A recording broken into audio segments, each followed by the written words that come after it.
1993 সালে রাজ্যের ক্ষমতায় ছিল জ্যোতি বসুর সরকার। সেই সময়কালে বিভিন্ন নির্বাচনে বিরোধীদের মুখে সিপিআইএমের ছাপ্পা রিগিংয়ের মতো অভিযোগ নিয়মিত শোনা যেত। আর সেই সময় বিরোধী পক্ষের অন্যতম লড়াকু মুখ হয়ে উঠেছিলেন তৎকালীন বাংলার যুব কংগ্রেসের সভানেত্রী মমতা বন্দ্যোপাধ্যায়। তখন তৃণমূলের জন্মই হয়নি। নির্বাচনী প্রক্রিয়ায় স্বচ্ছতা আনার জন্য সচিত্র পরিচয়পত্রের দাবিতে 21শে জুলাই মহাকরণ অভিযানের ডাক দিয়েছিলেন মমতা বন্দ্যোপাধ্যায়। রাজ্যের সব জেলা থেকেই যুব কংগ্রেস কর্মী ও সমর্থকরা ধর্মতলা অভিমুখে আসছিলেন, কিন্তু তাদের আটকে দেয় পুলিশ। এই নিয়ে বাড়তে থাকে উত্তেজনা। যুব কংগ্রেসের কর্মীরা ব্যারিকেড ভেঙে সভাস্থলে যেতে চাইলে পুলিশের সঙ্গে শুরু হয় ধস্তাধস্তি। তখনই পুলিশ গুলি চালালে 13 জন যুব কংগ্রেস কর্মীর মৃত্যু হয়। তারপর থেকেই 21শে জুলাই দিনটিকে শহীদ দিবস হিসেবে পালন করে আসছে পশ্চিমবঙ্গ প্রদেশ যুব কংগ্রেস। রবিবার কলকাতার ধর্মতলায় যখন তৃণমূলের তরফে 21শে জুলাই দিনটি পালনের চূড়ান্ত তৎপরতা চলছে, ঠিক তার আগে অর্থাৎ রবিবার সকালে পশ্চিম বর্ধমান জেলা যুব কংগ্রেস কমিটির পক্ষ থেকে ইস্পাত নগরীর বিজনের কাশিরাম দাস রোডের নেহেরু ভবনে 21শে শহীদদের স্মৃতি তর্পণ কর্মসূচি পালন করা হলো।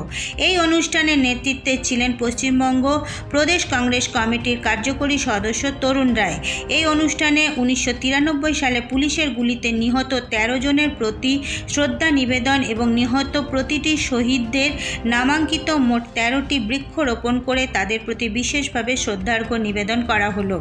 অনুষ্ঠানে তরুণবাবু ছাড়াও উপস্থিত ছিলেন দুর্গাপুর মহকুমা কংগ্রেস সেবা দলের সভাপতি অমল হালদার, আইএনটিইউসি নেতা রানা সরকার, পূর্ণেন্দু পান্ডা, যুব নেতা সিকান্দার আলী, সুব্রত ঘোষ সহ সংগঠনের অন্যান্য কর্মী ও সমর্থকরা। প্রদেশ কংগ্রেস কমিটির কার্যকরী সদস্য তরুণ রায় এদিন তার বক্তব্যে বলেন, শহীদদের নিয়ে রাজনীতি করা উচিত নয়। 1993 সালে যুব কংগ্রেসের ডাকে সভায় যোগ দিতে গিয়েই 13 জন দলীয় কর্মীর মৃত্যু ঘটেছিল পুলিশের গুলিতে। সেই রক্ত ছিল কংগ্রেসের। তাই এই মর্মান্তিক ঘটনার সঙ্গে অন্য কোনো দল নয়, কেবলমাত্র কংগ্রেসই জড়িয়ে রয়েছে। এছাড়াও তিনি বলেন, যখন 11ই আমরা ক্ষমতায় এলাম জোর করে, আমরা ভেবেছিলাম যে 13 জন যুবককে যারা নৃশংসভাবে হত্যা করলো কলকাতার রাজপথে, তাদের সুষ্ঠু বিচার হবে। দেখলাম তারা পুরস্কৃত হল। আজকে দাঁড়িয়ে কংগ্রেস, যুব কংগ্রেস আজকে প্রতিজ্ঞা নিচ্ছে যে আজকে যুব কংগ্রেসকে রাস্তায় দেখতে চায়, লড়াইয়ের ময়দানে দেখতে চায়। Save the democracy. ভারতবর্ষে গণতন্ত্রকে রক্ষা করতে হবে, বাংলায় গণতন্ত্রকে রক্ষা করতে হবে। আজকে যুব কংগ্রেস একমাত্র পারে। ছাত্র যুবরা সেই আন্দোলন সেদিন যখন বাধ্য করেছিল টিএমসিকে, নির্বাচন কমিশনকে, যে আইডেন্টি কার্ড ছাড়া ভোট হবে না, তাই আমরা আজকে সেই স্মরণ সভায় আমরা প্রতিজ্ঞাবদ্ধ হচ্ছি।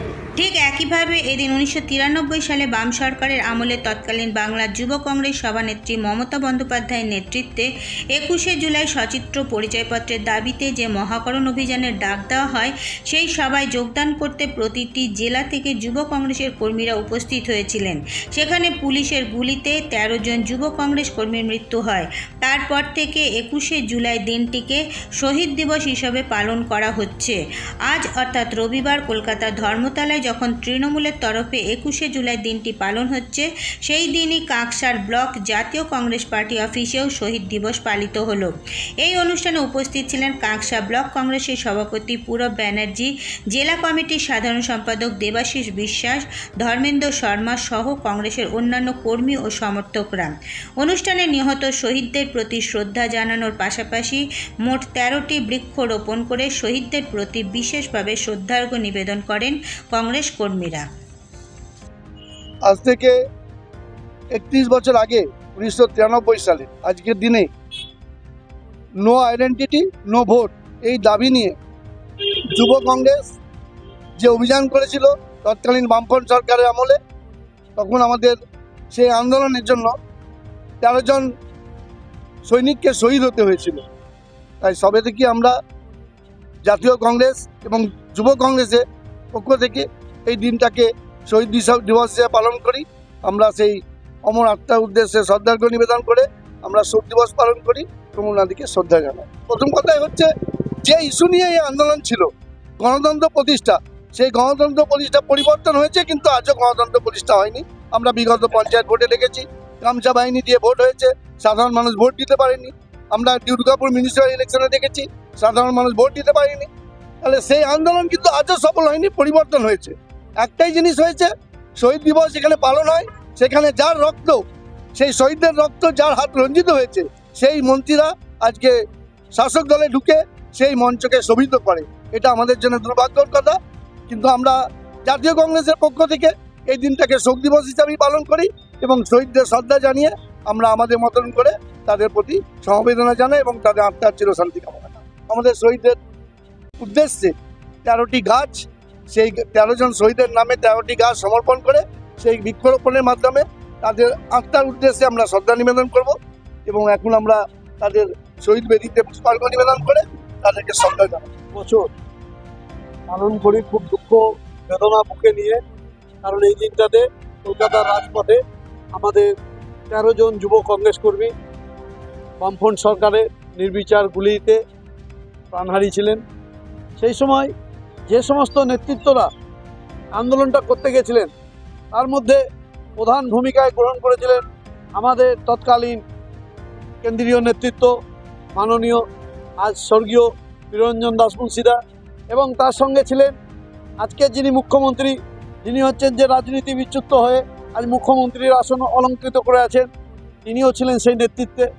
যখন 13 জন যুবকর্মীর উপরে নির্বিচারে গুলি চালানো হচ্ছে, মমতা ব্যানার্জিও আহত হয়েছিলেন তৎকালীন সময়ে, তখন এই প্রিয়দা সবার সামনে বুলেটের সামনে দাঁড়িয়ে বলেছিল, তারা তো তরতাজা যুবককে কেন গুলি মারছেন, আমাকে মেরে ফেলুন, আমাকে মেরে ফেলুন, এই রক্ত আমি দেখতে পাচ্ছি না। আজ সেই শহীদদেরকে তিনি বুকে আগলিয়ে এক একটা করে হসপিটাল নিয়ে গেছিলেন, বাঁচাবার চেষ্টা করেছিলেন, কিন্তু মমতা ব্যানার্জিকেও সঙ্গে তিনি বাঁচাবার চেষ্টা করেছিলেন, নিয়ে গেছিলেন। মমতা ব্যানার্জি শুধুমাত্র একটু আঘাত পেয়েছিলেন, কিন্তু 13 জন কংগ্রেস কর্মী তাদের বুক পেট গুলিতে এফর ওপর হয়ে গেছিল, প্রত্যেকটাকে লাল রঙে লিপ্ত হয়ে গেছিলেন প্রিয়দা, এক একটাকে কোলে তুলে তুলে হসপিটাল নিয়ে গেছিলেন। আজ ওই হচ্ছে যখন শহীদদের নাম করে অসভ্যতামি হয়, পাগলু গান হয়, তখন হচ্ছে যে আমরা কংগ্রেস কর্মীরা এটাকে মেনে নিতে পারি না, আমাদের বুকে খুব ব্যথা হয়। সেখানে দাঁড়িয়ে একবারও আজকের মাননীয় মুখ্যমন্ত্রী বলছেন না যে প্রিয়দার জন্য আমিও দুঃখিত, আজ প্রিয়দা স্বর্গবাসী হয়েছেন, প্রিয়দার হাত ধরেই আমি রাজনীতিতে এসেছিলাম, এই কথা উনি একদিনও বলেন না। তাই আমরা ওনাকে ধিক্কার জানাই এই মুখ্যমন্ত্রীকে, যে নিজের প্রথম সত্তা রাজনীতিকে ভুলে গিয়ে আজকে হচ্ছে যে পাগলু ড্যান্স, অমুক ড্যান্স, এইসব হচ্ছে সে শহীদদের উদ্দেশ্যে করছে। আর যারা গুলি চালিয়েছিলেন তারা হচ্ছে যে শহীদের মঞ্চে বসে আছেন। এটা আমাদের চোখে ধিক্কার, আমরা জানাই এই সরকারকে এবং এই নেতৃত্বকে।